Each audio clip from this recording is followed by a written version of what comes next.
அடேங்கப்பா, என்ன சீதாதேவியை பார்த்தா அவள் முகத்தழகை கண்டவர்கள் மோகம் கொள்வார் 1000 பேர். 1000 பேர்கள். அவர் பெண்ணழகை கண்டவர்கள் பேதளித்து பெண் தொடர்வார் 1000 பேர். அடேப்பா, அம்மாவுக்கு முன்னழகும் பின்னழகும் முகத்தினுடைய திருவழகும். சித்துடுக்கை கடைந்ததை போல் சேலை கட்டும் இடையழகு.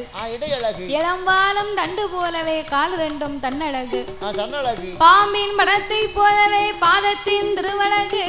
திருவழகு. கட்டிராம கரும்பு மாறி கனகமணி கைகள் 2 கையும் அப்படியே அழகா இருக்கு. அவரக்காய் போலவே 5 விரல் அழகும். இப்படி சீதாதேவி அழகிலே பேரழகாக இருக்க இந்த சீதாதேவி இருக்கக்கூடிய அழகை கண்டு அவ சடங்குக்கு வந்தாங்க பாருங்க.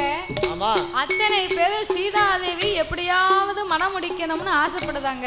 அழகா இருந்தா மனம் முடிக்கணும்னு ஆசைப்படுதாங்க. பிறகு சரி, அகலிகை மேல எப்படி ஆசைப்பட்டாங்களோ அதுல இருந்து 2 மடங்கா சரி இந்த சீதாதேவிய மனம் முடிக்கணும்னு எல்லாருக்கும் ரொம்ப ஆசை. எல்லாத்துக்கும் ஒரு ஆசை.